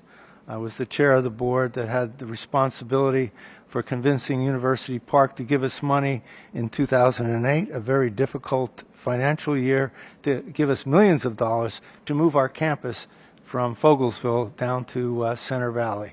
They saw the light in that and gave us the money, and we have a very successful situation there now. Finally, my Schuylkill roots were reignited when LVHN merged with Schuylkill Regional Medical Center, and I inherited the McCluskey School of Nursing. My nurses did their basic sciences here in their first year, and during which I established a relationship with Darcy Medica, the then acting chancellor, and subsequently with Patrick Jones. And Patrick, out of the blue, called me up in 2019 and wanted to talk to me about something called the co-op program. I came into his office on 3 occasions. He asked me to get involved, and I was intrigued. And I did get involved to the point where I became the first chair of the co-op council for 3.5 years and remain on that council today. My first area of concern, I call it Welcome to the Brave New World, or This is the New Normal. I've had no less than 5 people that I respect, tell me that they would not close campuses, and specifically not close Schuylkill campus. Well, they had to, they did, and there will be ongoing and perhaps modified measures of performance to determine continued sustainability moving forward. While we can and should enjoy a temporary respite and enjoying the fact that we were not chosen to close. The worst thing that could happen, the worst outcome, is that we can believe in any way, shape, or form that this is the end, that we don't have to have regimentation and vigilance moving forward. I would suggest that academia has been shielded from this, as healthcare was up until about 15 years ago, when adoption of zero-based budgeting took place and we faced the realization of elimination of services that did not contribute to the core mission or the bottom line. By the way, healthcare was behind the banking industry by about 10 years. They were already up and running faster as far as competition. In my mind, Schuylkill is an anomaly. There are unfavorable demographics compared to other campuses throughout the Commonwealth.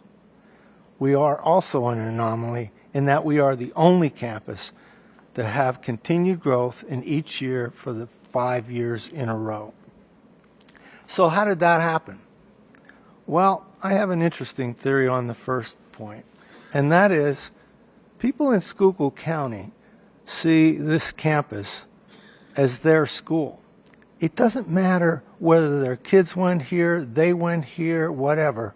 They see this as their school and a type of ownership with it. Much different than the Lehigh Valley, where there are 6 four-year programs and 2 very strong community colleges. Nobody down there says, that's my school, unless they went to it. But up here, people say, Schuylkill campus is my school, especially during this last year and a half. The second ingredient for success has been the support of industries, companies, and school districts for this campus. When Chancellor Jones talked to me about taking on the job of the Co-op Council, the thing that amazed me the most were the then 80 industries that agreed to take our students in the co-op program. There's over 100 now. There are 2,774 businesses in Schuylkill County. There are 18,000 in the greater Lehigh Valley. The chancellor of Penn State Lehigh Valley would have a hard time getting 100 companies willing to take their students. That is community commitment in my mind. Some congratulations to my brother-in-law, Bob Carl, for the chamber in helping fertilize that commitment. And last, but certainly not least, the support and promotion of our elected representatives. Make no mistake, their lobbying went a long way in helping keeping Schuylkill open. Thank you. The co-op program. What curriculum track can have a success rate of almost 100% of our graduates getting jobs in their desired field? Previous to the exercise of getting our program going, we were asked as a co-op council to meet with the chancellors throughout the Commonwealth on Zoom meetings, trying to replicate the success we have here. And in some instances, they are moving forward. I would say they're going to have a tough road to hoe to meeting the success in chemistry that we have here at Schuylkill. But emulating us is a severe honor. My second area of concern, non-bachelor degree, or the more fashionable term, micro-credentialing. When I chaired the Penn State Lehigh Valley Advisory Board, I invited the faculty to come in once a year to talk to us, representatives of industries in the area, to tell them what we felt we needed as far as staff and the kinds of training that we anticipated. Yes, I told them about nursing, which is cyclical and we're always in need. However, there were new roles expanding in my particular industry with CNAs and technical partners, both non-degree situations. I was met with less than enthusiastic reception by the faculty, and there's reasons for that.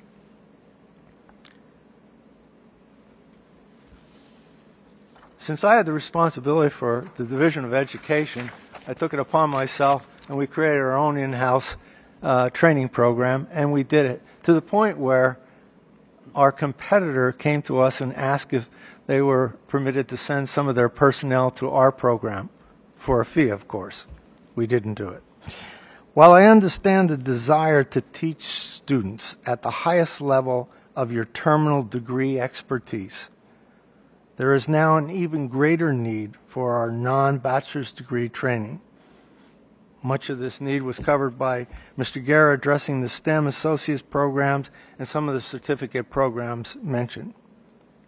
The barrier issue arising from academic bias is the promotion and tenure track, which primarily focuses on undergraduate four-year degrees and graduate programs.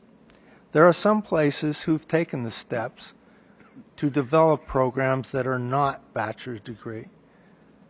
SUNY, where Darcy Medica is, has a relationship with John Deere. They bring in those million-dollar pieces of equipment, and they teach their own staff, the farmers and the foresters, how to operate that equipment and put it back together. There are many other instances. It was mentioned about the surveyors that Joe brought up. We need to consider those areas. Our bias to date has been bachelor's degree programs, but we need to think outside of the box. My third level of concern: take the handcuffs off. Unrestricted recruitment of students for certain or all programs. Joe mentioned it. One of the most frustrating experiences I had both at Lehigh Valley and Schuylkill was the restriction campuses had to recruit students from a certain geographic footprint. While I understand the need not to cannibalize market share of other close-by campuses in certain areas, it makes no sense if we're being held accountable for our own bottom line that we're not able to compete, at least in some of the degree areas, for students outside of Schuylkill campus and the immediate area. There are the three issues that I bring forward at present. And while I'm aware of the academic cliff, and here's another one, a recent societal de-emphasis on college degrees, I think it's going to affect us even more as far as receiving the classical four-year students coming to our door. Am I afraid of what's going to happen to Schuylkill? Hell no. Just tell us what the metrics of measure are and the rules surrounding and how we can compete. Thanks for listening. Thank you. I'm thinking of all those metrics that Joe kept sending me earlier this year via email saying, we can do this, we can do this, we can do this, we can survive and now thrive. And so you're right, there are some scary demographics out there, but so far so good. I'm just going to do one question because we're a little behind schedule. And I kept hearing, and I heard it again today, that the co-op program is one of the main reasons why this campus has grown when other campuses have not. But I'd also heard earlier it was only 30 students. Is that right? And so I'm curious if... In the co-op program? Yes. I don't have the co-op numbers. I was talking about engineering. In the 2+2 program for baccalaureate degree engineers, there's about 15 freshmen right now and about 15 sophomores. Okay. And what I was saying, if you take statistics and look at our county, we have about 80 to 90 students we would estimate that are looking at engineering schools. They sure as heck aren't going to Lehigh and Cornell and RPI and the rest that are 2.5 times more expensive. So they got to be going somewhere statistically. So I think there's a huge opportunity just to ramp that part of the program up. Don't quote me on this, but the 30 that the student mentioned might be the current cohort that are here. We've had students going through. So it might be 30 different students each semester. Correct. Corey, there's another question for you at the wrap up if we can. Okay. Any other questions, please? You've given us a lot. Thank you very much, gentlemen. Thanks for everything you've done to allow this campus to not just to survive, but to thrive. Thank you. Our next panel.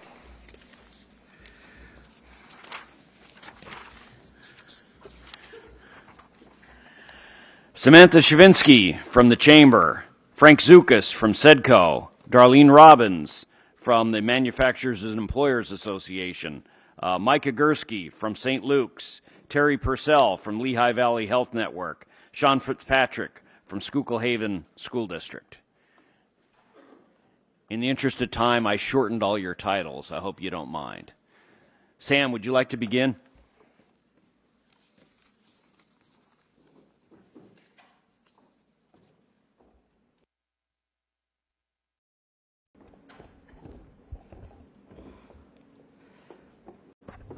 Good. Okay. Thank you for the opportunity to speak today. My name is Samantha Chavinsky, and I serve as the Executive Vice President of the Schuylkill Chamber of Commerce, and I'm a proud graduate of Penn State University. As a representative of Schuylkill County's business community, I cannot overstate the importance of Penn State Schuylkill to our region's economic and civic vitality. This campus is both an anchor for workforce development and a catalyst for growth and innovation in our region. Our local businesses and nonprofits depend on Penn State Schuylkill for many things, but perhaps most importantly, for a pipeline of skilled, motivated graduates who understand the unique needs and opportunities of our community. The Schuylkill Chamber is a proud member of Penn State Schuylkill's consortium of co-op employers. Through the co-op program, we've had the fortune to host many talented students as interns, and many of our member organizations do the same. These students bring energy, ideas, and perspective, and many go on to become valued employees, entrepreneurs, and community leaders. Some of our best and brightest professionals are proud Penn State Schuylkill graduates who choose to stay here because of the relationships and opportunities they built right here on this campus. When the future of the campus was uncertain, our community came together with one strong, unified voice, reaffirming that Penn State Schuylkill is essential to Schuylkill County.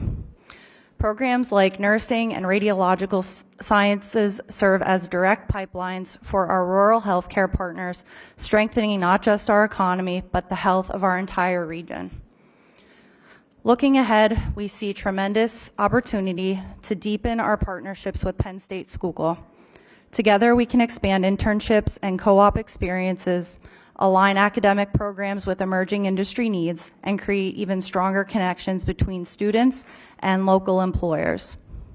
At the Chamber, we are also able to offer discounts on community education programs like grant writing and QuickBooks and Excel for our employers. So we definitely see that there is an opportunity to strengthen those kinds of partnerships.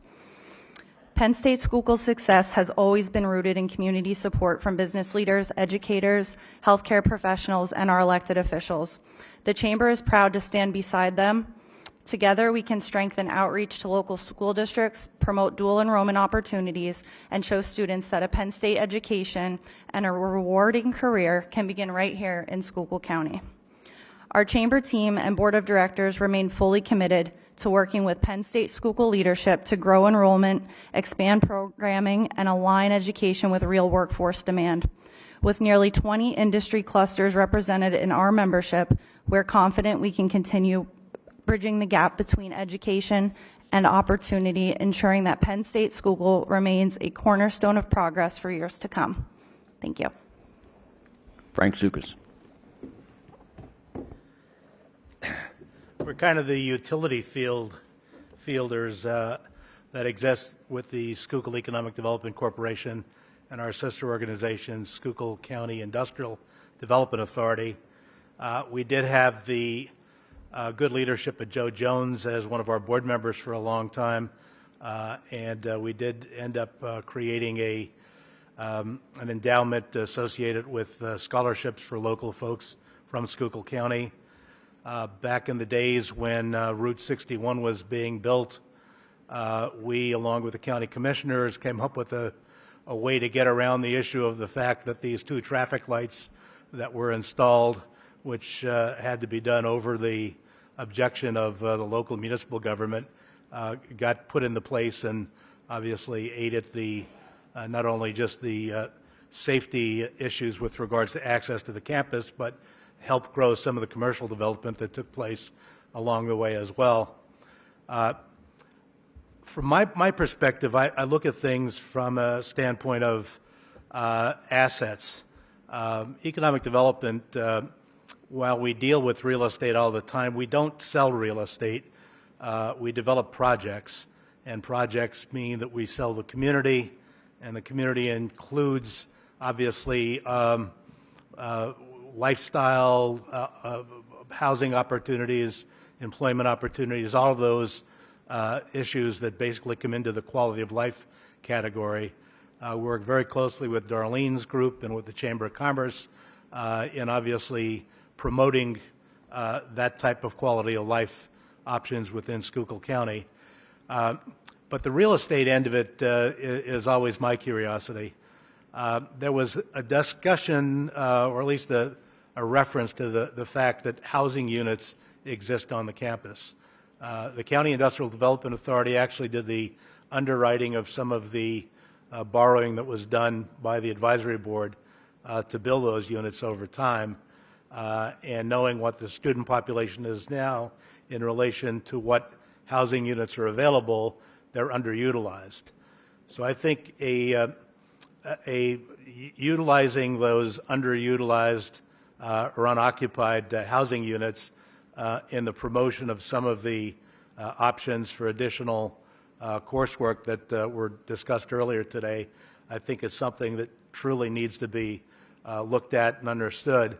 A number of years back, the advisory board actually transferred the ownership of those units back to the university campus, so they're kind of out of our jurisdiction, so to speak. But I think getting a little bit of autonomy as to how to utilize those assets as it relates to try to recruit additional students, especially in some of the areas that were discussed about earlier, is something that should be taken a look at. Our job from an economic development standpoint is to try to maintain as many employment options in Schuylkill County as we can. Recruitment obviously is a major element of that, but also retention.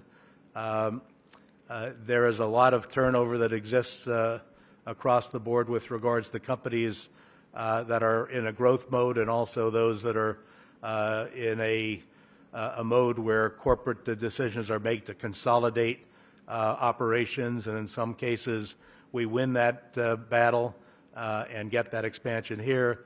In other cases we lose it. So as we go through our process of trying to make sure that we retain as many of the companies that are here, give them the offer to grow and help facilitate whatever the requirements of that might be, whether it's permitting or financing or employment and recruitment efforts. We'll continue to do that. But I think if we take a hard look at what the real estate assets, facility assets are of the campus, and make sure we incorporate that those assets into the decision making associated with future coursework and future recruitment of students, I think that would be the wisest direction to go relative to the growth of the campus and making sure that 50 years from now we're still here.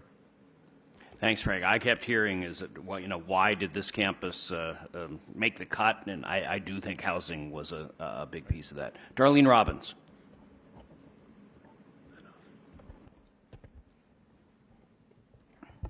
Good morning, and thank you, Senator Argel, Representative Twardzik, Representative Watrow, Representative Barton, and Representative Starr, and Penn State Schuylkill for the opportunity to come and discuss this most important discussion today. So, our organization recently completed the 2025 Manufacturers and Employers Workforce Alignment Survey, which gathered input from employers representing industries in advanced manufacturing, including metals, plastics, food processing, and logistics. The results highlight both progress and persistent gaps in how education and industry connect. First, employers are telling us that basic employability skills remain the most significant hiring challenge. More than approximately 60% of respondents indicated difficulty finding candidates with consistent attendance, communication, teamwork, and problem-solving abilities. That's why our Yes, Your Employability Skills program continues to grow. It directly addresses these gaps at the high school level, but colleges can play an equally important role by embedding employability, professional communication, and real-world accountability into general education courses. Second, there's a sharp demand for technical competencies that align with modern production. Roughly 45% of employers said applicants lack the hands-on experience needed for entry-level technical roles. CNC operation, electrical maintenance, industrial mechanics, and process control were among the most cited. Partnerships where students can earn college credit while completing industry-recognized credentials would be an immediate step forward. These stackable options allow students to work, earn, and learn simultaneously, something our region's employers consistently support. Additionally, advanced manufacturing is in dire need of engineers, both mechanical and electrical. I think you heard that already today, right? Having an engineering degree available locally would be extremely beneficial. Third, employers express concern over retention and local talent flight. Nearly 70% of survey participants said that even when they hire locally, many graduates leave within a few years. That's a powerful message for our higher ed partners. Community-based internships and project collaborations during college make a measurable difference. Students who complete a local internship are twice as likely to accept employment in the same county after graduation. Penn State's co-op program, and I think you heard about that today, strengthens student retention and helps reduce local talent flight.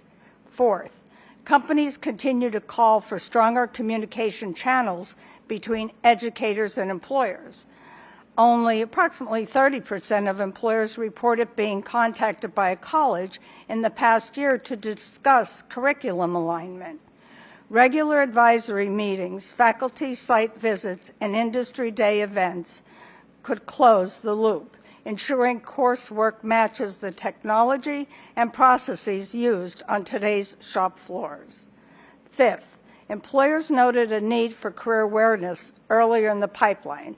Many high school seniors still don't realize how many stable, well-paying opportunities exist right here. Colleges can strengthen their outreach by actively supporting regional initiatives such as the YES program, Schuylkill County Career Fair, Manufacturing Day, and dual enrollment opportunities that highlight local career pathways. Prioritizing student engagement in these community partnership efforts is essential. At the end of the day, what our survey shows is not a lack of willingness, but a lack of alignment. Employers are investing, students are motivated, and institutions like Penn State Schuylkill are uniquely positioned to bridge that final gap.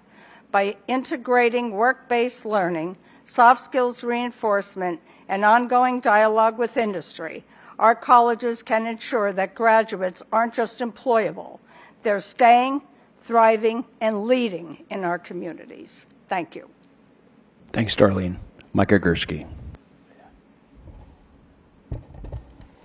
Thank you. My name is Mike Agursky. I'm the Director of Business Development and Government Relations for the St. Luke's University Health Network and the Geisinger St. Luke's campus, focusing and specializing in rural health policy. When I first started with St. Luke's 18 years ago, we had 4 campuses. We now have 15 hospital campuses and 16 campuses overall, including a behavioral health campus. You don't have that type of growth without significant employment growth. And one of the things that has been really important to our success, in particular in rural areas and in underserved areas, is having a clear pipeline for recruiting, for retaining talent, and then also, once they're working with us, to have a clear career ladder where they can continue to have professional development, professional fulfillment, and have their happily ever after. I concur with one of the comments that one of the speakers from the previous panel said about this campus being Schuylkill County's campus. I grew up in Tamaqua, and my very first college experience was coming here for a summer class. And I know that many people, this is their first experience with college when they come here for a high school program, where they interact with the faculty and staff here. Our Geisinger St. Luke's campus and our Miners campus, we actively come to the career fairs here. We know that we're going to get highly talented, well-trained, prepared professionals, whether they're in nursing or other professions. And I really am very grateful for all of the efforts, both the legislative efforts and advocacy, but also the community efforts for keeping this campus. It has been important to our growth and is going to be continually important to our growth, but also the Hazleton campus, which also we recruit heavily out of. It is something that the educational piece of healthcare is something that is absolutely important to not only delivering care in an underserved area and in the areas that we serve, but also being able to achieve financial success, quality success, and success with the employees who work for us, making sure that they're happy in their workforce, they feel valued, and that they know they have additional opportunities. We have had co-op workers at our campuses. We have had we have worked with your nursing program, and we're very, very happy that we're having this conversation about the future of this campus, because all higher education and all education training programs, whether it's an associate degree, a certificate program, or a bachelor's degree, have to be very close to and adaptive to the needs of industry, including the healthcare industry, which has been rapidly evolving. I've seen amazing changes over my 18-year experience in healthcare, and I'm really happy that both this campus and the Hazleton campus have stepped up to meet those needs. We look forward to additional conversations about specific programs where we have deep needs. Radiography is one of them, sonography. Some of these programs, there are more job openings than there are current positions in education programs in our region, which means we'll never fill our need, even at the pace that we're training.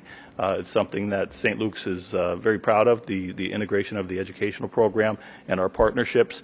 I wish Gabe Kamarowski could have been here, because he serves on the advisory council here and is super supportive. He's our Geisinger St. Luke's Hospital president, right down the street from here, and he's Schuylkill County as well, grew up in this area, and we love recruiting local students. And what we find is that they often don't have an understanding of what careers are available, what career paths are available, and what the associated educational programs that are going to help get them there.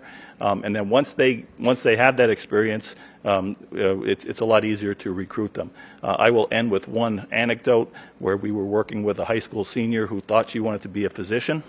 And so we had her job shadow with some of our physicians, and after job shadowing with one of our physicians, she determined that she wants to be a chemical engineer. So we handed her off to EMD Electronics, and we are still recruiting her to the region.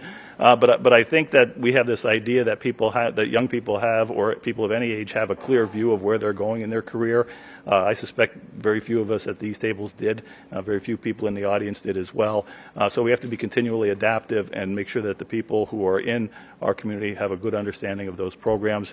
We are blessed in this area to have 3 really, really active and engaged hospital and health systems: Geisinger, Lehigh Valley, and St. Luke's. And I know that there's sometimes competition, but I like to say, I don't care if you like the Yankees or if you like the Red Sox, as long as you're a baseball fan. And in terms of the future of healthcare in this area, we still have a lot of needs, and I think all three systems would recognize that. So thank you for the opportunity, and we look forward to continuing to work with this campus on its future and training workforce. Thank you. Thanks, Micah. Terry Purcell. Good morning. My name is Terry Purcell. I'm the Regional Chief Operating Officer for the Lehigh Division of Jefferson Health. And Senator Argyle, Representatives Twardzik, Barton, and Stair, we appreciate the opportunity and to give some input into the future of Penn State Schuylkill. Earlier this year, we saw so many people join forces to encourage the leaders of Penn State University to keep this campus open. We all know those efforts were successful in part because of the tremendous outpouring support from all segments of our community. Also because the statistics bear out that this local campus continues to grow and the impact it's had on our community. I'd like to publicly thank Bob Carl for leading that effort as well. From a healthcare standpoint, Penn State Schuylkill has been a very strong partner of Lehigh Valley. For years, we partnered with Penn State Schuylkill for our McCluskey School of Nursing program, where you did your classwork here and your clinical work at our campus. When Penn State decided to open up their four-year program, we recruit from that program. There's a national shortage of nurses everywhere, and we only have a handful of openings at Schuylkill, in part because a large part of that is the local program that we have here. In addition to nursing, the school has a great radiology program. We've been partnered with that radiology program since 1985. It's a 40-year partnership. We recruit heavily from the radiology program, and there is a national shortage of radiology technologists, and we don't have any openings in Schuylkill, and it's because of this great local program. Penn State Schuylkill provides an opportunity for people in the community that may make a difference between seeking higher education or not. My brother is a proud Penn State graduate of Penn State Schuylkill on the main campus, and he might not have gone to college if it wasn't for this program. It's wonderful to see how the campus has grown over the years. It's become an integral part of the community. For the best thing that Penn State Schuylkill could do is to grow and thrive into the future. And as Joe mentioned in his comments, there's so many outstanding healthcare careers that Corey and his team should consider. The physical therapy assistants, the medical lab technicians, the CODAs, the dental hygienists, you can't find them. They're all severe shortage areas, and I think we need to evaluate those. To quote the Bureau of Labor Statistics, Joe, just for looking at healthcare careers, in the next 10 years we're going to see 8% growth of healthcare professionals. And that's because we have an aging population and a shrinking workforce. So I think it's imperative that we train our students to go into careers where we know there's going to be jobs available for them. Thank you. And that's why we invited you and Micah to sit on this panel. Dr. Fitzpatrick. Thank you, Senator Argyle, and again, thank you, legislators and Penn State Schuylkill for this important discussion. I'd like to emphasize the value of open dialogue, specifically with educational leaders and policymakers, especially right now, as you know, we're anxiously awaiting a state budget, and each and every day is more challenging because of that. But one of the things that I was asked to speak about today was my own story. My father worked third shift at Cressona Aluminum, as it was known then, and he would come home on a late Friday night into Saturday morning. He'd wake me up and my older brother Tim, and he'd say, "Let's go. We're going to go wire a house and do a side job today." So we would go out, and we'd inevitably wind up on the third floor of a home on Mahantungo Street, and he'd say, "Oh, I forgot this down at the van. You go down and get it, Sean." So I would run down to the van, I'd get the tools, and then he'd say, "Well, you're the only one small enough to crawl through this attic space and run this wire." So I'd run the wire. And he looked at me after one hard Saturday of work, and he said, "Do you like this, son?" And I said, "No, Dad, I hate it." And he said, then you better go to college. He said, "Because you're not very good at electrical work."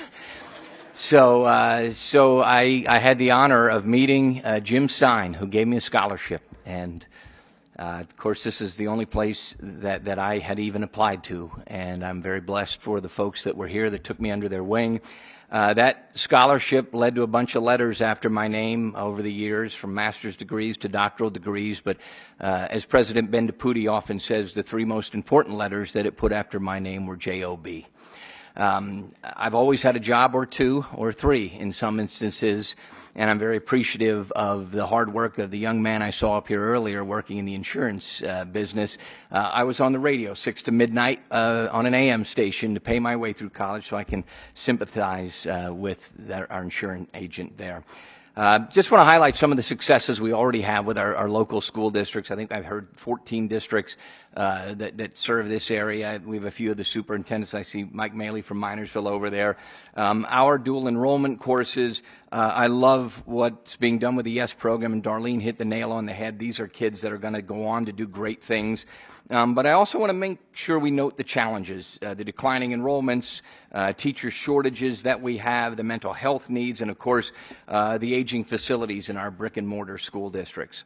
I want to also showcase just some of the success stories, the partnerships that we have with Penn State Schuylkill, our local industries. Love the co-op program. When I heard that we're over 100 now companies working hand in hand with Penn State Schuylkill, that just emphasizes the growing need for our seniors to be out of our high school classrooms and out into internship programs, out into dual enrollment courses, and see that shift in public education going from a K-12 mindset to a pre-K to almost 11 mindset. And I'd love to see every senior in my school leave in the morning, go off to an internship, spend time in a hospital, spend time in a corporation, spend time in our YES programs, getting that kind of experience, and then bring our dual enrollment courses not just to this campus, but from this campus into our high school buildings. And we've done that already at Schuylkill Haven, and I'm very appreciative of that. I do want to advocate for the funding to support all this hands-on learning. I think that we do a better job when we get our kids, if you will, into these work settings and into that hands-on learning. I'm also aware that I'm your last speaker before lunch hour, so I'm going to cut this short. We have a need for teacher recruitment and retention. I love to see the growth in nursing. We also have needs in physical therapy, occupational therapy. Those are all programs and actual positions that we need each and every day in our special education classrooms, in our public schools, not just in our hospital settings. So I want to emphasize the growing need for that. But please don't forget about our need for teachers. Anything that we can do to return teaching programs. There's a great gentleman by the name of Jack Barton that was on this very campus that took me under his wing, and he said, "You're going to be a great teacher someday, and you're going to be a great educator someday. Here's the path," and he helped push me in that direction. We need to see a return to some educational programs that we can, even if it's teacher assistants to start, to get some of that back onto our local campus. So today really is a call to collaboration. I encourage all of you to partner with your K-12 schools. Come visit our schools. Come see firsthand what we're doing every day. I always tell Representative Barton, I've got tater tots on the menu probably every single day. I'm happy to feed you when you come. Just come over and see the great things that are happening in all of our county school districts, and know that we appreciate the growing partnership with Penn State Schuylkill. And in closing, on an optimistic note, if you will, we have the students, we have the educators, we have the community spirit. And with your partnership, I believe we can ensure that every child in Pennsylvania has access to the opportunity to succeed. Thank you. When you mentioned dual enrollment, I've taught some classes here for a few semesters over the years, as well as at some of the other Penn State campuses. And I was nervous the first time they told me I was going to have some high school students from your school and from Blue Mountain when I was teaching here. They were some of the best students I ever had. I should not have worried. And so thank you. Let me turn for questions. I know with that kind of a lead-in, Representative Barton is going to not want to miss this opportunity, nor should he. Go ahead, Jamie. No, thank you. I actually I looked at the time and I saw we're significantly past time, so I didn't have a comment or question ready, but the one thing I would like to share is just a reminder, and this is more of a comment, because we didn't talk about energy a whole lot. Pennsylvania is the #2 energy natural resource in the United States of America. President Trump recently came to Pennsylvania with Senator McCormick for an energy summit just this year, talking about $900 billion being invested into our Commonwealth here. The anthracite coal industry has been something that's been very strong here as well. So one of the things we look at is a juggling and gosh, Joe on the last panel was talking about when we're bringing in new curriculum, new ideas. I hope we're keeping an eye on what the other colleges are doing too, and what the certainly other branch campuses. But certainly finding that niche is one thing that I think could send this or continue Schuylkill campus on a skyrocketing of continued growth. But I certainly would hope that energy is something that we'll grasp, not just the anthracite that's right beneath our feet here, but all the energy that we have here in the Commonwealth of Pennsylvania. Thanks, Jamie. Representative Towards it. I just want to say thank you very much for taking all the time and giving us this cheerleading. I feel really positive about the future of Penn State here. I've worked with many of you people for 30, almost 40 years in economic development, and it's really a pleasure to see that there's a lot of help here in the community, that there's a lot of care, and Schuylkill County does give back, and we really appreciate all your help. Thank you. Thanks to this panel. We have a limited amount of time for public comment, focused only on the future of Penn State Schuylkill. Anyone have anything to add that we haven't heard already today? All right, if not, I'd like to give one quick testimony. Yes, please, Boots. Dr. Cardamone. And Joe Gera will understand this one. When you study engineering, you study STEM, you study relationships, horsepowers, size motors, size pumps. And when we had Doc Cardamone for a professor, I had him, my three brothers did, so did Joe. His way of teaching was not to give you a formula and do plug and chug. It was just to exercise your mind. I remember one blue book test was, why is the sky red in the morning and blue at high noon? Well, the obvious answer is that during sunrise, the infrared lights are bent by the atmosphere and you get red. At high noon, you get blue. Well, but the other one of my classmates said, no, Penn State it's because God's a Penn State fan. That was why it was blue at high noon. So, any other final comments from our legislators, commissioners? Gary, you've spent some time here over the years. Yes, definitely. Living right across the Route 61 there for many years, and I know we talked about community. And again, this campus has been a great partner as far as the borough of Schuylkill Haven, and also our sister borough down the road, Orrigsburg, and surrounding communities of furnishing world-class education, and not just with those two communities, but all through the county. I know I can say with my fellow commissioners and previous boards of the county commissioners that we've invested here in this campus over the years for 90 years. And we believe in it. We believed in it 90 years ago, and we believe it again, continuing to move on to do whatever. And I want to thank, on behalf of all the citizens of Schuylkill County, of everyone that pulled together. And this is where success comes together, is when everyone works on the same train, we all come to be a winner. And again, for 90 years, you got to look at how did Schuylkill County get to where it's at? Was because of a lot of the elements that people learned here, right here on this campus. And now we need to look forward to the future to make sure our kids that are in high school now that have that same opportunity of good education, to get it right here at home and to make sure that they're successful so they stay here, because it was already said, this is an aged county and we need young people, which are our greatest asset. And again, Penn State Schuylkill polishes that asset into precious gems. So again, thank you very much. Thank you, Commissioner. To the interim chancellor and to the vice president, you wrap this up for us, please.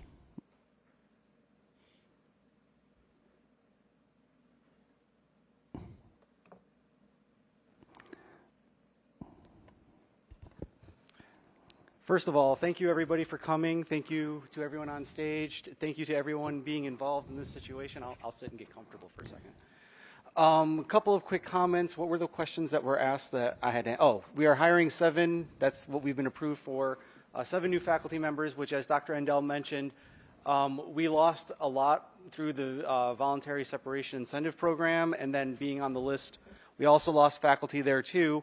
So I was excited that we got all of our faculty hires approved. I got all the ones I asked for, so I'm thrilled with that, and I always like the idea of new blood, so that doesn't hurt. The co-op program, the 30 number is per class, I believe, so that's where that came from. So we don't have just 30 in the program. We have significantly more than that. Really, this has been an excellent morning, excellent listening to everyone's perspectives, ideas, things that we could be doing moving forward. I am the interim chancellor here, although before then I've been here for 18 years as a faculty member and director of academic affairs. As everyone on stage has heard me say multiple times, I live 10 minutes away. This is my community, and I take this place. It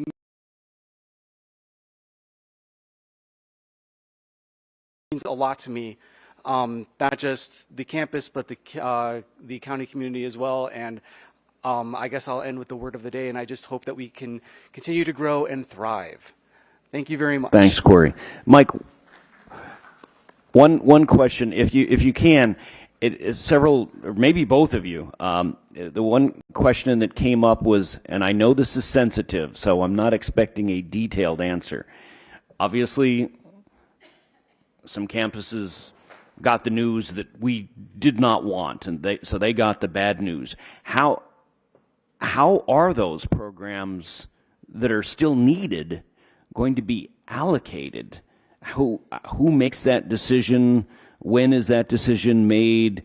Are they likely to go to University Park? Are they likely to be terminated? Are they likely to come here or elsewhere? I'm curious as to how that works. If you want to, you can come up.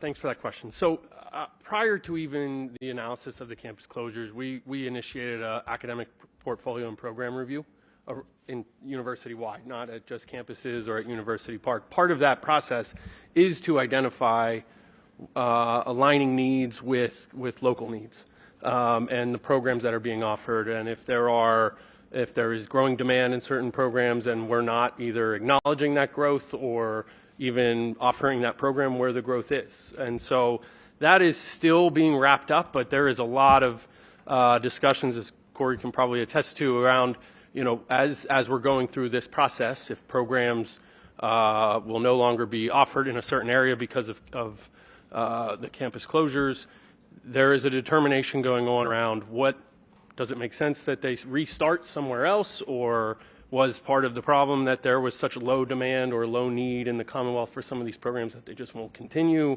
so forth. So I think over this next 2 years, or now year and a half almost, process of winding down the closing campuses, more news will roll out around program changes or additions in certain areas. I think that probably answers your question. Thank you. Yep. I mean, obviously, what we heard from more than 5,000 people as to the value of this campus, and so I think it was very clear from what we had today in terms of the data. I think we were told very early on that this decision by the president and by the board of trustees was not going to be made based on who sings the alma mater with the most vigor. It was going to be data driven. But with that in mind, Boots, I think you should wrap us up with the traditional Penn State greeting. We are Penn State. We are Penn State. We are Penn State. We did so much better than the first time. Thanks to all. This was very valuable.